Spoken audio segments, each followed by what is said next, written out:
तो हेलो बच्चों, मैं हूँ आपकी द नॉर्सेट नेविगेटर और अब आपका स्वागत है part 2 of the integumentary system. इसमें इस सीरीज़ में मैं आपको पूरी की पूरी एनक्लेक्स पढ़ा रही हूँ अपने साथ में, और आई होप आप पूरी की पूरी एनक्लेक्स अपनी कंप्लीट करें और साथ ही के अंदर हम लोग मिल के नॉर्सेट में अपना सिलेक्शन जो है वो अश्योर करें। एनक्लेक्स आपको पता है जैसे कि बहुत ही इम्पॉर्टेंट बुक है हमारे नॉर्सेट एग्ज़ाम के लिए।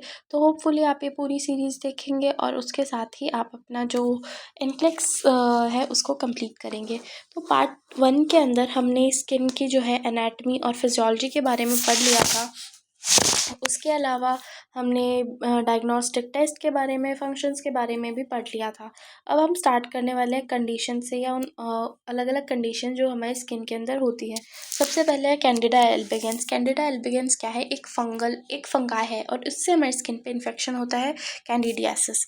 ठीक है, a superficial fungal infection on the skin and the mucous membrane, also known as a yeast infection और ओरल कैंडिडियासिस और thrush when it occurs in the mouth. ठीक है, सो ये जो है इन्फेक्शन ये आपकी स्किन के ऊपर भी हो सकता है और आपकी म्यूकस मेम्ब्रेन के अंदर भी हो सकता है। ये म्यूकस मेम्ब्रेन के अंदर, अगर आपके ओरल म्यूकस मेम्ब्रेन के अंदर होता है तो उसे थ्रश कहते हैं या फिर ओरल कैंडिडियासिस कहते हैं। Risk factor includes immunosuppressions, long term antibiotic therapy, medications, diabetes mellitus and obesity. तो ये सारे इसके रिस्क फैक्टर्स हैं। पहली बात तो आपको पता होगा कि जो फंगल इन्फेक्शन होते हैं दे आर अपॉर्चुनिस्टिक इन्फेक्शन। जो भी आपके फंगल इन्फेक्शन होते हैं वो आपके कैसे होते हैं? Opportunistic infection.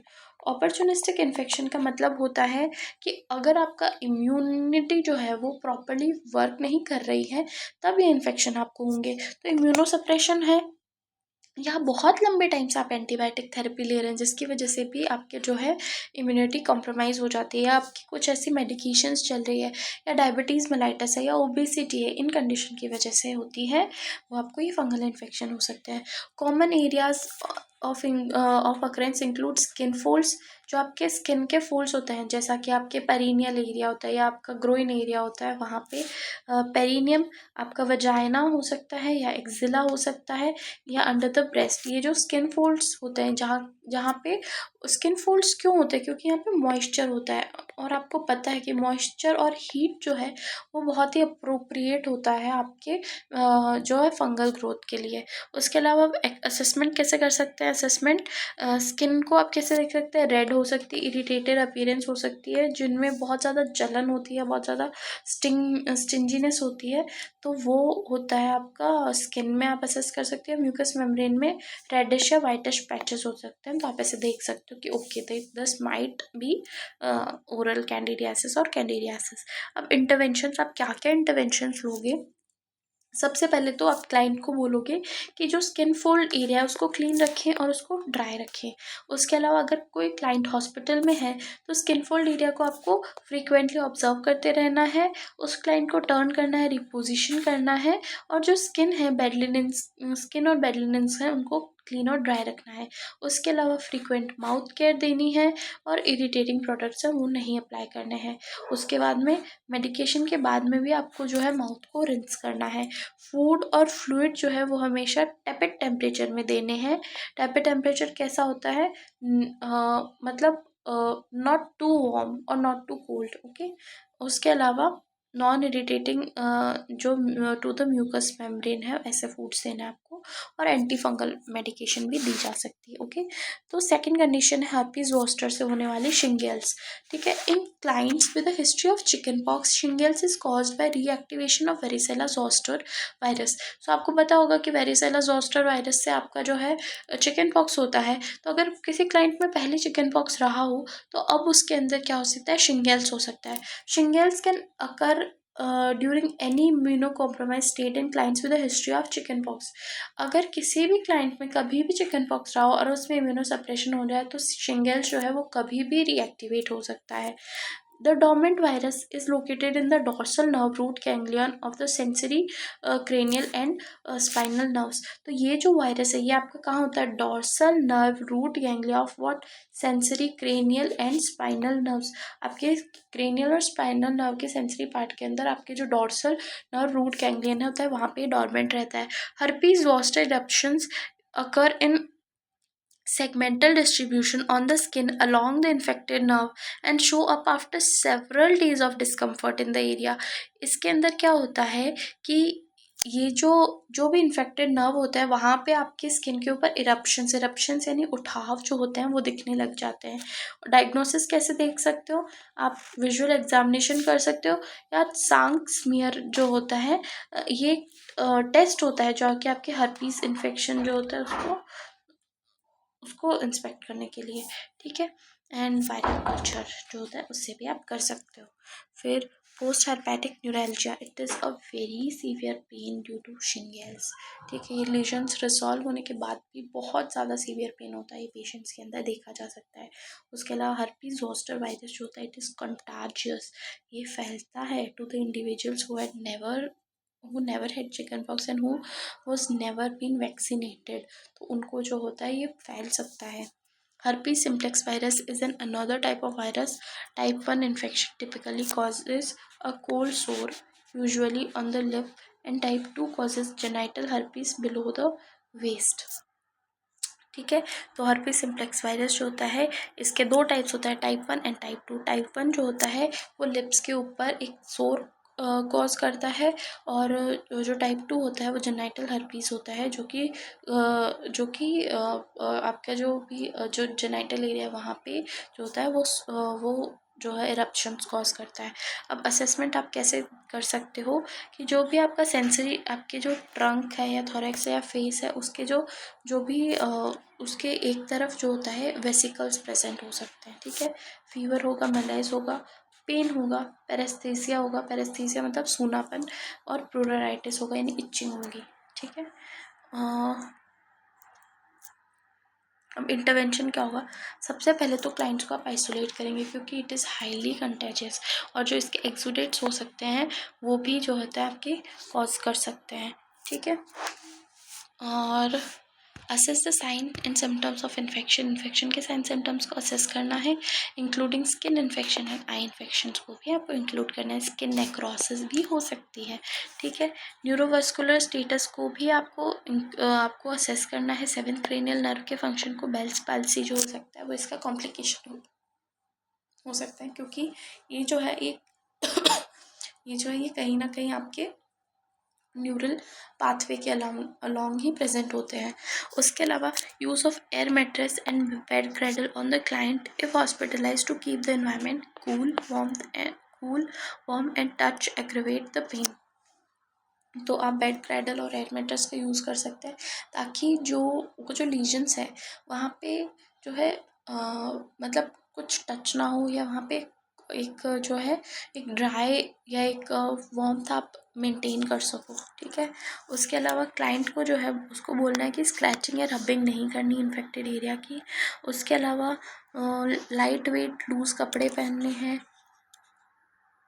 उसके अलावा क्लाइंट को बोलना है कि जो भी थेरेपीज़ है उनके बारे में हमको टीच करना है। सबसे पहले तो एस्ट्रिंजेंट कंप्रेस जो होता है वो किया जाता है ताकि जो इन्फ्लेमेशन हो वो कम हो। और उसके अलावा एस्ट्रिंजेंट जो होता है एक ऐसा सब्सटेंस होता है जो कि आपकी जो भी इन्फ्लाम्ड एरिया उसको ड्राई करने को काम करता है, ठीक है। तो ये क्रस्ट का फॉर्मेशन कर देता है आपके उन लीजन्स पे। उसके अलावा क्लाइंट को हमें बोलना है कि स्किन को क्लीन रखना है ताकि इन्फेक्शन ना हो। और क्लाइंट को हमें बताना है टॉपिकल ट्रीटमेंट्स के बारे में, एंटीवायरल मेडिकेशंस के बारे में, एंटीवायरल थेरेपीज़ के बारे में, ताकि जो कि 3 दिन के अंदर ही शुरू की जाए ताकि जो पोस्ट हर्पेटिक न्यूरैल्जिया है या जो इसके बाद जो पेन होता है उसको रिड्यूस किया जा सके। वैक्सीनेशंस होती है सिंगल्स की जो कि हमको रिकमेंड करनी चाहिए। एंटीवायरल मेडिकेशन जो है वो भी हमें प्रिस्क्राइब करनी चाहिए। तो आपने देखा कि क्या होता है शिंगल्स और इसके लिए आपको क्या क्या करना चाहिए। सबसे पहले तो क्लाइंट को आइसोलेट करना चाहिए, उसको असेस करना चाहिए स्किन के फंक्शन के लिए। एयर मैट्रेस दे सकता है, जो टेम्परेचर उसको मेंटेन करना है। स्क्रैचिंग या रबिंग नहीं करनी है, क्लाइंट को बोलना है। लाइट वेट कपड़े पहनने हैं और जो एक आपको याद रखना है एस्ट्रिंजेंट कंप्रेस के बारे में, ठीक है। और एंटीवायरल मेडिकेशन जो होता है वो विदिन 3 डेज़ ही स्टार्ट कर देना चाहिए ताकि पोस्ट हर्पेटिक न्यूरैल्जिया ना हो। आई होप आपको ये समझ आया होगा। अब हम स्टार्ट करते हैं MRSA के बारे में पढ़ना है, मिथाइसिलिन रेजिस्टेंट स्टेफाइलोकोकस ऑरियस। तो देखो, स्किन और would infection become infected with MRSA. MRSA can be community acquired such as through sports and skin to skin contact or sharing equipments. It can also be hospital acquired in case of surgical site infection. MRSA क्या होता है, आपका wound जो होता है वो infect हो जाता है इस बैक्टीरिया से, MRSA यानी मिथाइसिलिन रेजिस्टेंट स्टेफाइलोकोकस ऑरियस। तो इसकी आप स्क्रीनिंग कैसे करेंगे, नेसल स्वैब ले सकते हैं, या फिर उसका वुंड कल्चर कर सकते हैं, ठीक है, या फिर पॉजिटिव कल्चर हो सकता है, ठीक है। उसके बाद में infection can range from mild to severe and can present as folliculitis और फ्रंकल्स। ये आपकी स्किन के ऊपर जो है, आपकी जो फॉलिकल्स होते हैं जहाँ से आपके हेयर, वहाँ पे इन्फेक्शन हो सकता है, ठीक है। तो वहाँ वो भी हो सकता है। तो folliculitis is superficial infection of the follicles caused by staphylococcus and present as raised red rash and pustules. Furuncles are also caused by staphylococcus and occur deep in the follicle, present as very painful large raised bumps and that may not have pustules, ठीक है। तो folliculitis और फ्रंकल्स के form में हो सकता है, folliculitis और फ्रंकल्स। तो ये जो होते हैं, दो फॉलिकल्स में होते हैं, ये सुपरफिशियल होता है, ये डीप होता है, इसमें पुस्टूल प्रेजेंट होती है, पस प्रेजेंट होती है, इसमें प्रेजेंट भी हो सकती है, एब्सेंट भी हो सकती है। ये लार्ज होते हैं, ये स्मॉल होते हैं, ठीक है। Okay, so if MRSA infects the blood, sepsis and organ damage and death can occur. MRSA is very serious SSI, और ये स्किन पे हो तो आप समझो it is a very early stage, because it causes a lot of modes in the hospital, multiple organ damage, ठीक है, it causes a lot of infections in the hospitals, ठीक है। MRSA is contagious and is spread by direct contact with infected skin or infected articles. For client with MRSA, the infection can also spread to many parts of the body, ठीक है। अब आप कैसे assessment करोगे, इसका assessment करने का कोई तरीका नहीं है, आपको इसका कल्चर ही करवाना पड़ेगा, ठीक है। उसके बाद में इसको आपको अप्रोप्रिएट एंटीबायोटिक थेरेपी देनी पड़ेगी। अब इंटरवेंशन क्या होता है, सबसे पहले तो आपको स्टैंडर्ड प्रिकॉशंस और कॉन्टैक्ट प्रिकॉशंस जो होते हैं वो मेंटेन करने पड़ते हैं, because it is very highly contagious, क्योंकि ये बैक्टीरिया एक वुंड में होगा और फिर आसपास के जो लोग हैं उनके भी वुंड्स के अंदर फैल जाएगा। उसके अलावा फॉलिकुलाइटिस हो सकता है, फ्रिकल्स भी हो सकता है।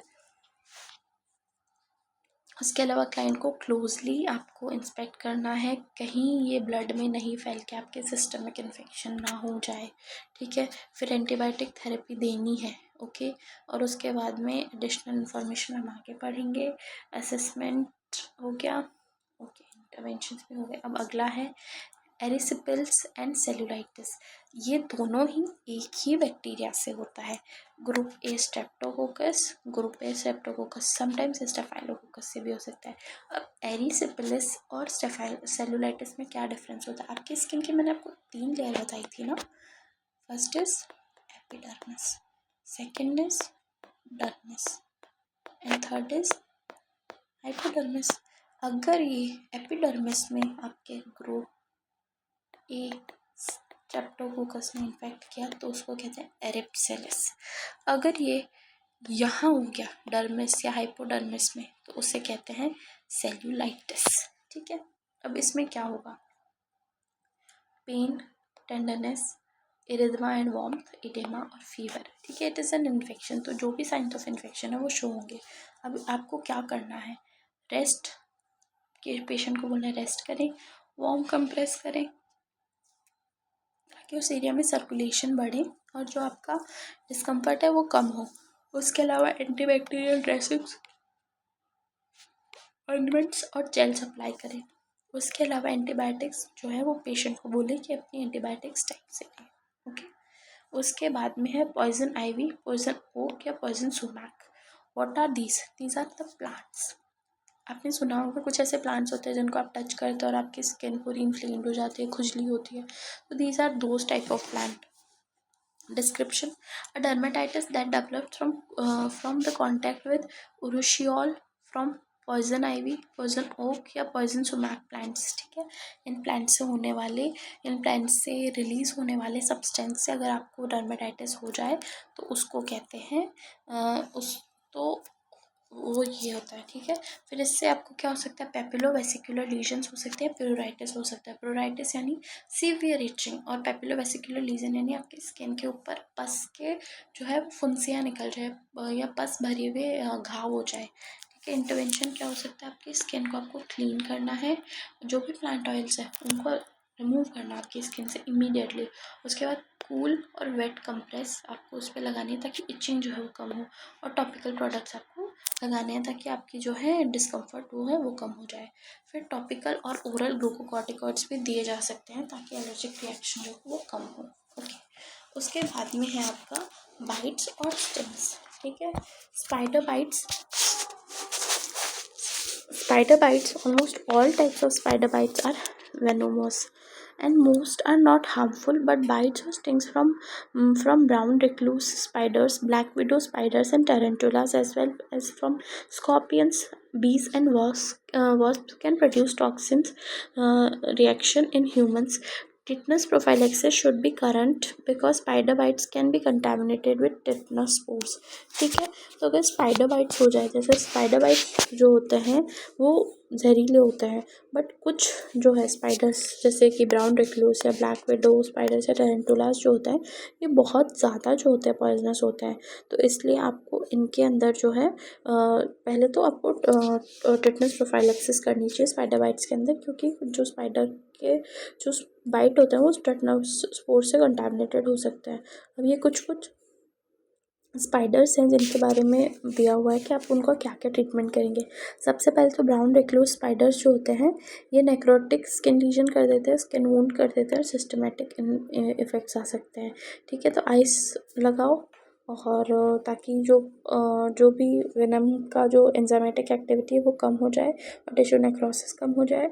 उसके बाद में टॉपिकल आप एंटीसेप्टिक और एंटीबायोटिक लगा सकते हो अगर वो वुंड जो है वो इन्फेक्टेड हो जाए। ब्लैक विडो स्पाइडर जो होता है एक स्मॉल रेड पिस्टूल करती है, और इसका जो विनम होता है वो न्यूरोटॉक्सिसिटी करता है। तो आइस लगाओ, और उसके बाद में जो है वो आपका न्यूरोटॉक्सिन का जो है इनहिबिट कर देगा एक्शन, और सिस्टमिक न्यूरोटॉक्सिसिटी हो सकती है तो सपोर्टिव थेरेपी जो होती है वो रिक्वायर्ड होती है। और टरेंटुलास जो होते हैं ये स्वेलिंग कर सकते हैं, रेडनेस कर सकते हैं, नमनेस कर सकते हैं, इन्फ्लेमेशन कर सकती है। तो टरेंटुलास जो स्पाइडर होते हैं इनके ऊपर एक हेयरी स्ट्रक्चर होते हैं, तो वो स्किन को पेनिट्रेट कर जाता है, तो उसके बाद इन्फ्लेमेशन हो सकता है। तो उनके हेयर्स को रिमूव करो स्टिकी टेप से, और उसके बाद में इरीगेट करो, और इमीडिएटली जो है उनको एंटी हिस्टामिन्स और सिस्टमिक कॉर्टिकोस्टेरॉइड्स। तो मैंने आपको ये तीनों चारों पढ़ाए हैं क्योंकि ये आपके एनक्लेक्स में दिए हुए हैं, बट इंडियन सिनेरियो में ये इतने इंपॉर्टेंट नहीं है क्योंकि ये स्पाइडर हमारे यहाँ नहीं मिलती हैं। बट हाँ, ये इंपॉर्टेंट है स्कॉर्पियन स्टिंग्स, क्योंकि ये बहुत ज़्यादा कॉमन है, होते हैं। इनफैक्ट मुझे भी स्कॉर्पियन स्टिंग हुआ है। सो देखते हैं इसमें क्या करना होता है। The scorpions inject venom into the victim through the stinging apparatus on their tail. Tail के ऊपर उनके एक डंक होता है, ऐसा स्टिंगिंग एपरेटस होता है, ऐसा करके उनके टेल के ऊपर। ठीक है, तो उससे वो अपना वेनम इंजेक्ट करते हैं। और जो ज़्यादा स्टिक होता है उनसे लोकल पेन या इन्फ्लेमेशन हो सकती है, कुछ सिस्टमिक रिएक्शंस हो सकती हैं, but the bark scorpion can inflict severe and potentially fatal systemic response, especially in children and elderly। जो venom होता है वो न्यूरोटॉक्सिक हो सकता है, तो जो पेशेंट है उसको इमरजेंसी लेके जाना चाहिए इस बार्क स्कॉर्पियन के केस में। ओके, अब नेक्स्ट इज़ बीज एंड वॉस्प। तो stings usually cause a wheel and a flare reaction. ठीक है, एक गोल सा निशान बन जाता है, उठाव सा हो जाता है, और फ्लेयर रिएक्शन हो सकती है।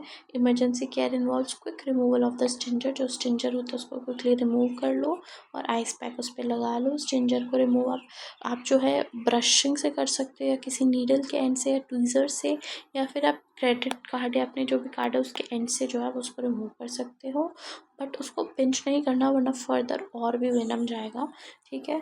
फिर विक्टिम अगर एलर्जिक है वेनम से तो उससे सीवियर एलर्जिक रिस्पॉन्स हो सकता है, इसीलिए पेशेंट को इमीडिएट इमरजेंसी केयर में लेके जाना चाहिए, ठीक है। Let's solve this. A nurse is preparing to teach a client with an allergy to bee stings about how to respond in case of sting. The nurse plan includes following the teaching points. ठीक है, एक अगर मैं client को बता रही हूँ कि आपको अगर बी स्टिंग से एलर्जी हो तो आपको क्या क्या करना चाहिए, तो सबसे पहले individual who are allergic need to carry an epinephrine auto injector for self administration of IM epinephrine if a bee and wasp stings अकर।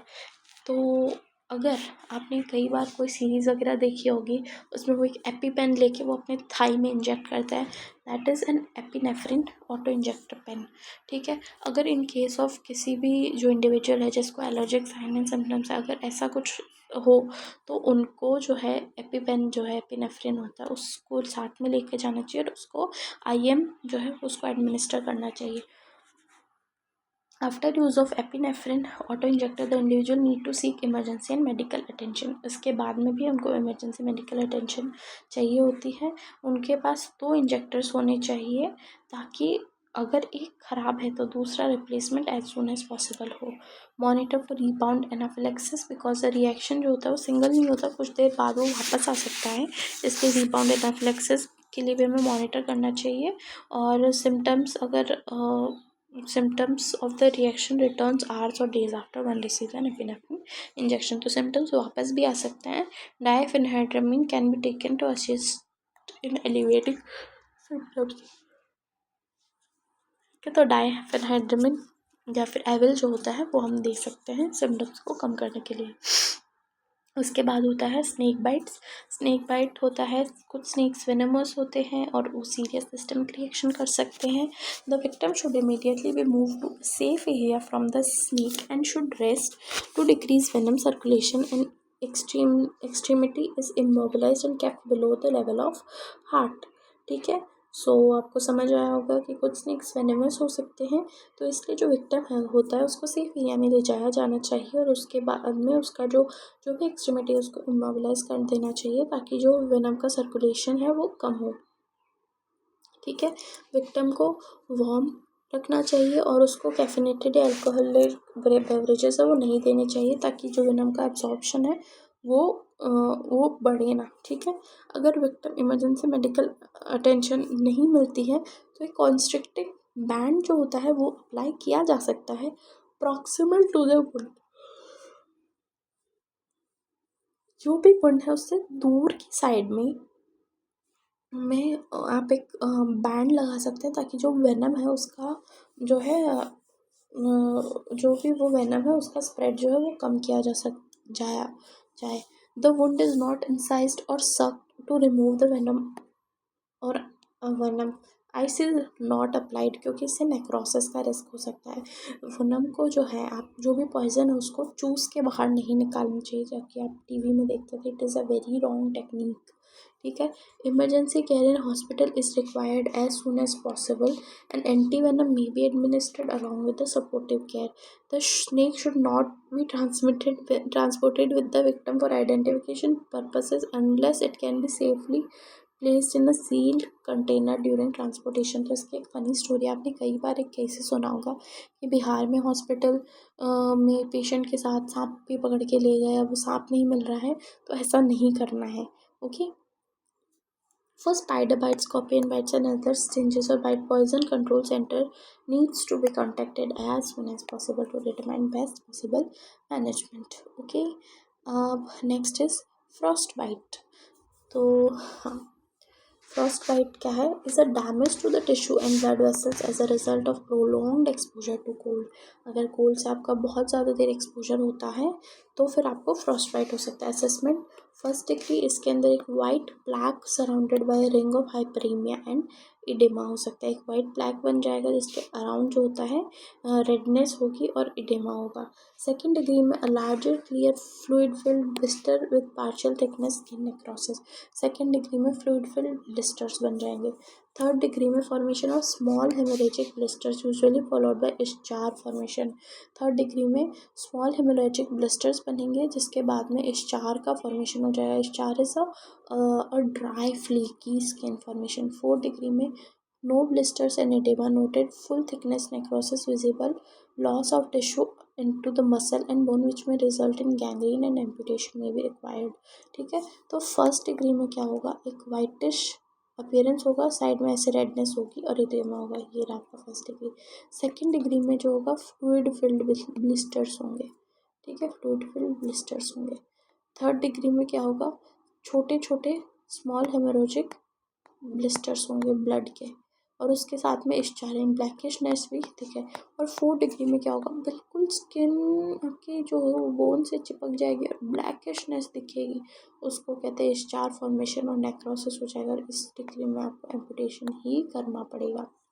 अब इंटरवेंशन देखो, rewarm the affected area continuously and rapidly. Warm water bath दे सकते हो। ठीक है, उसको warm water bath दे सकते हो 104 to 107.6 डिग्री। पर ऐसा नहीं कि उबलते पानी में डाल दिया, नहीं, इंजरी हो जाएगी। नॉर्मल से थोड़ा सा हल्का गर्म पानी के अंदर आप उस पार्ट को रख सकते हो। फिर जो अफेक्टेड एरिया है उसको जेंटली हैंडल करो, इमोबिलाइज करो। ड्राई हीट नहीं देनी है, रब नहीं करना है, मसाज नहीं करना है, वरना फर्दर टिश्यू डैमेज हो जाएगा। रिवॉर्मिंग प्रोसेस हो सकती है, पेनफुल हो सकती है, तो एनाल्जेसिक्स में बी नेसेसरी।